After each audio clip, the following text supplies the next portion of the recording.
Bien, y de inmediato quiero compartir con ustedes una nota que pude realizar con Liana Friedrich. Ella es una reconocida docente, profesora y escritora de nuestra ciudad, de larga trayectoria en las letras, y que me presentó sus últimos libros, los cuales fueron prologados por también tres mujeres rafaelinas que tienen su camino hecho en las letras. Ellas son Delia Sosa, Susana Merke y Lidia de la Casa de Bosco. Así que por un ratito vamos a escucharlas, a ellas, para ver qué tienen para contarnos respecto a las obras de Liana Friedrich. Bienvenidos a esta casa a donde presento mis tres últimos libros. ¿Por qué aquí y por qué tres? Porque hubo una época de pandemia en la que era imposible concurrir a lugares públicos y además me veo aquejada de un problema neurológico degenerativo por el cual no puedo prácticamente caminar. Entonces les doy las gracias por acompañarme. Bueno, hay dos novelas cortas, o nouvelles, ¿no es cierto?, que son El enviado y luego El enviado segunda parte. Eso no quiere decir que haya que leerlos correlativamente, se pueden leer por separado porque lo único que los une es el protagonista, el personaje principal, pero los hechos, ¿no es cierto?, las circunstancias son totalmente ficcionales. Hay algunos hitos históricos y algunos lugares reales, pero el resto es todo fantasía. Podríamos calificarlo de realismo mágico. Bueno, y luego un poemario, Las Moradas del Silencio, que recopila poemas de toda mi trayectoria como escritora, o sea, de distintas épocas y estilos. Allá por el año 1978 me integré a ERA, 4 años después de que ERA se conformara. Escritores rafaelinos agrupados. Escritores rafaelinos agrupados, eso significa ERA, exactamente.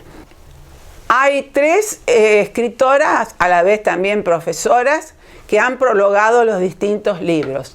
Así que las voy a ir llamando a cada una de ellas para que se refieran brevemente a cada una de estas obras, ¿no es cierto? Sí, aclaro que además de profesoras y escritoras, son también de amplia trayectoria todas ellas. Claro. Te agradezco mucho que vengas a hablar sobre El enviado. Sí, ¿cómo no vamos a hablar justamente del enviado? Porque es la primera parte. A su vez, hay que aclarar que es una novela. Por supuesto, algunos todavía tendrán la duda si es un cuento largo o una novela corta. Pero de todos modos tenemos que aclarar que... y coincido con la opinión de un colega y periodista que nos decía, a este libro hay que leerlo de corrido. Si no te perdés el camino. Claro, por los detalles que hay, pero de todos modos es ficción narrativa y hay varias cosas para destacar. Primero, la imaginación, el desafío y por supuesto la investigación. ¿Por qué? Porque el enviado tiene nombre propio, su identidad y una misión, por eso se llama El enviado. Es cuestión de, por supuesto, leerlo.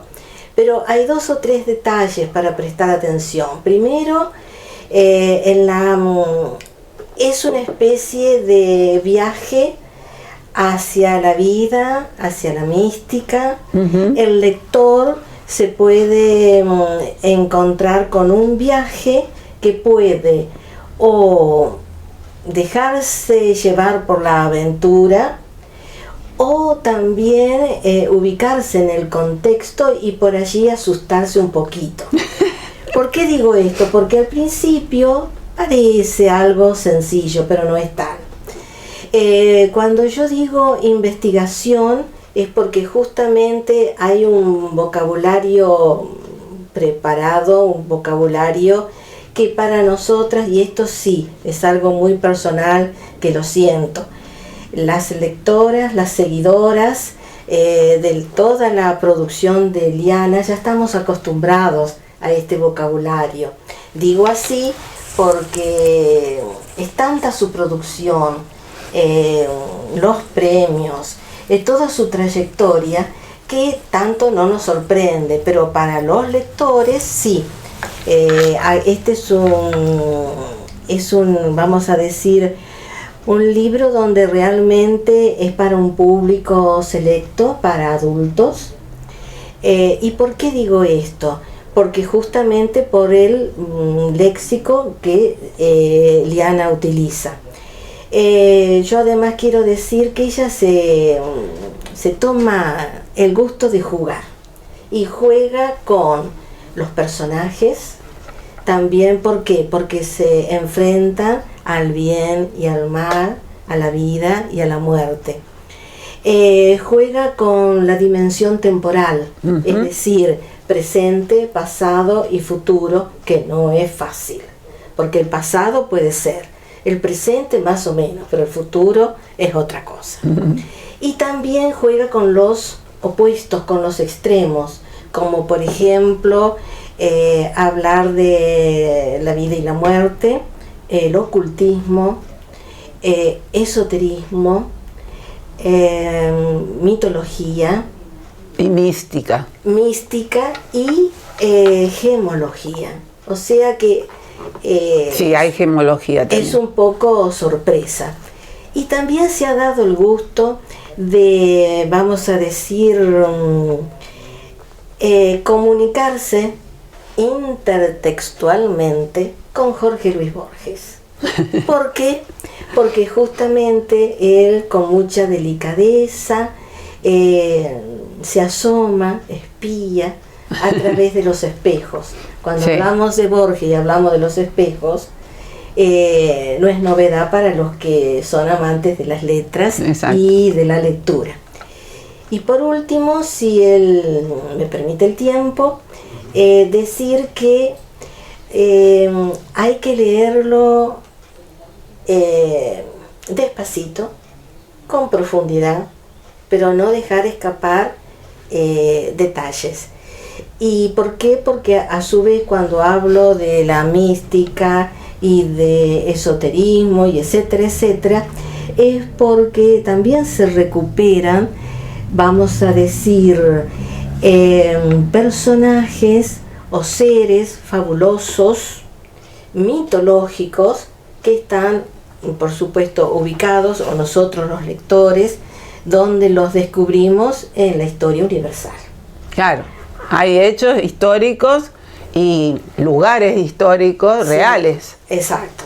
No quiero ser imprudente y decir el nombre del personaje principal. Es cuestión de leer. Bueno, el que lo lee lo va a descubrir. Sí. Ahora yo me explayé en la primera parte. Después porque tiene otra continuidad, la segunda parte. Pero no hace falta leerlos con continuidad. No, pueden ser leídos por separado. No. Así que, bárbaro. Bueno, muchísimas gracias. Bueno, muchas gracias. Bueno, un hermoso libro, una hermosa novela policial de Liana. Este enviado, la segunda parte, nos vuelve a sorprender con su narratología disruptiva, incursionando en un policial fantástico, donde el protagonista regresa para resolver un extraño caso que le permitirá revelar un secreto ancestral y sumergirlo en un mundo desconocido, aterrador por momentos, ¿no? Para encontrar el camino de la luz y la identidad ausente. Las palabras sueño y pesadilla nos abren las puertas del texto y se instalan la incertidumbre como eje temático a medida que uno va leyendo y va pasando las páginas, ¿no? Que con el correr de las páginas nos permite dilucidar si lo vivenciado formaba parte de un sueño onírico o en verdad eran hechos reales encarnados por el propio personaje. Claro. La novedosa propuesta requiere de un lector avesado, disfrutando la lectura de las últimas apuestas narrativas en que ha incursionado la autora. Liana ha hecho una evolución en su escritura, tanto en la poesía como en la narrativa. Y bueno, yo creo que estos dos últimos libros, la novela, la primera parte y la segunda del enviado, son nouvelles, pero tienen otra temática, otra forma de presentar la literatura que necesita de lectores de amplias lecturas, ¿no? Experimentado, digamos. Experimentado. Además hay viajes en el tiempo, hay duplicación de personajes, hay cosas extrañas realmente que, como vos dijiste, no hay que perder el hilo para nada, ¿no? El paisaje se torna dueño y señor con sus antiguos castillos medievales, moles pétreas, callejuelas bordeadas de casitas victorianas, portales derruidos, petroglifos labrados que generan un clima de misterio y perplejidad, donde realidad e irrealidad juegan con el lector asombrado y alerta frente a cada acontecimiento que lo avasalla por lo misterioso y lo arcano. Es un libro atrapador, que una vez que uno ingresa en sus páginas no lo puede dejar. Además, Liana juega con los géneros que presentan el libro, sobre todo el fantástico y el de terror, que no es común ver la unión entre esos dos géneros. Nos acercan a una realidad insospechada que nos permite bucear dentro de un mar de símbolos para hallar algún tesoro de la lengua. Todos los elementos imprescindibles requeridos por el policial fantástico están presentes, y utilizando los recursos de la heteroglosia, la autora construye en forma paralela y con distintos narradores las historias que hacen avanzar la acción. Para nuestra autora, lo policial resulta una técnica para plasmar en palabras lo que desea contar, y para ello decide instalar la acción en el ámbito alejado, acorde a la trama que se desarrolla y al que solo los elegidos pueden ingresar. Recupera elementos sobrenaturales o inexplicables que generan una ruptura con la realidad, un recurso utilizado con maestría, ya que abandona las leyes físicas y las normas convencionales para crear el temor a lo desconocido, a partir de la irrupción de lo fantástico. De allí la débil línea fronteriza con el género de terror que en ciertas ocasiones sentimos transitar. Es una novela que por ahí necesita dos lecturas para terminar de comprenderla. Incluso hay compenetrarse. un elemento que es la tipografía que guía al lector en cierto modo. Exactamente. Yo lo tenía. Bueno. No importa.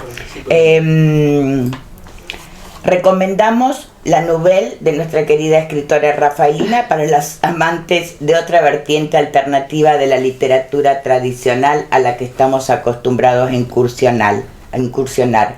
El pasado se une al presente, involucrando a los protagonistas en un encuentro después de siglos, por obra de los dioses, y es evidente la misión que cada uno de ellos tenía asignada. Ahora juntos y fortalecidos, los espera el reto de construir otro mundo, distinto, de paz y justicia. Además está presente todo el mundo celta con su simbolismo, los druidas, o sea, es una novela realmente interesante. La recomiendo y yo creo que fue un gran logro de Liana ingresar por esta beta. Bueno, gracias. Y a seguir escribiendo. Bueno, y ahora vamos a la tercera presentación, que es el poemario Las Moradas del Silencio, a cargo de Lidia de la Casa.